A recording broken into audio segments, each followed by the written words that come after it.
Hey, I'm Yipley, and welcome back to the new Super Mario Bros. DS NES speedrun tutorial. So today I'm just going to do a real quick one. I don't think I explained in my RNG Manip tutorial timers very well, and the offsets more specifically. So I'm going to go a little more in-depth into that today. Alright, so finding a good offset for your timer. Here's what I'm going to say up front. The timer offset does not matter at all. It's literally irrelevant. But it's very nice when you're starting your runs just to have a consistent thing to look at and have it start at the same time. Very ergonomic, very nice. So what we can do is, I'm just going to show what one option is, because it's probably the easiest, and I do this for all my races, and it's just real easy. You just don't even need an offset. You can just start it like this. And then if you sit on this menu, the RNG will actually never change. So as long as you get to here consistently with the normal RNG manip stuff, it should be fine. So you can just do this, and then whenever you're ready, start it with an offset of 0. So that's one option. And now here's the option that I go for in most of my runs, just because, I don't know, I don't like waiting on the title screen for half a second. So what you can do, oops, that's picked up chat. What you can do is find a consistent thing that happens when your game is starting up, be it in 3DS or DS. I only really have a DS right now, so I'm going to show what happens here, but the same process will work exactly the same on a 3DS. So what you want to do is find one cue that's easy to press the timer for and is consistent.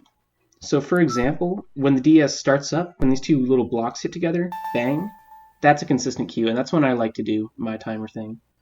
But another one, say, is like, I don't know, clicking this to go into the actual game. That's another thing. So what you can do to find a consistent one is if you do your normal setup, and then start the timer when that cue happens, and then just mash all the way through to the normal thing. And then when you're able to click again, pause the timer or split or whatever. Or wait, split. So it was 9.9 seconds. I kind of messed that up, but it was 9.9 seconds. So what I would do then is set an offset of 9.9 seconds on my timer, and if I just use that same cue, it'll always start at 0.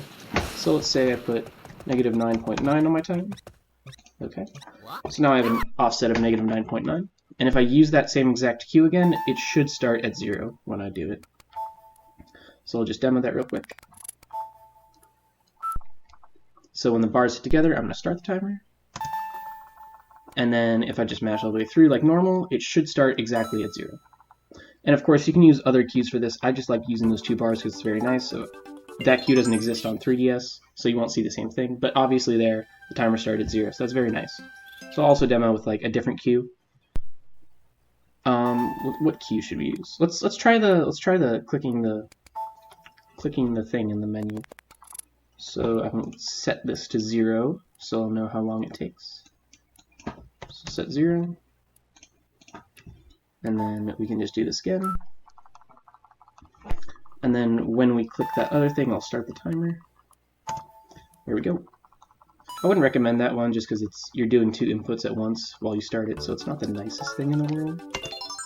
But as we see, that was 7.4 seconds.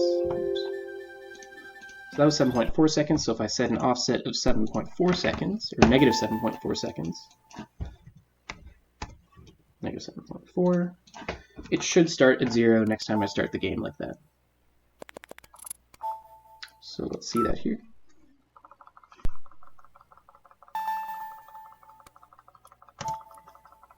And then when I start the game, it should start exactly at 0. And it pretty much did. So yeah, that was, easy way to find an easy offset for your timer. Obviously this doesn't matter, you can start it at literally whatever you want. Just as long as you start the actual game at 0, it should work. So yeah, very nice. Now you know how to set up your timer really nicely, and yeah, see it.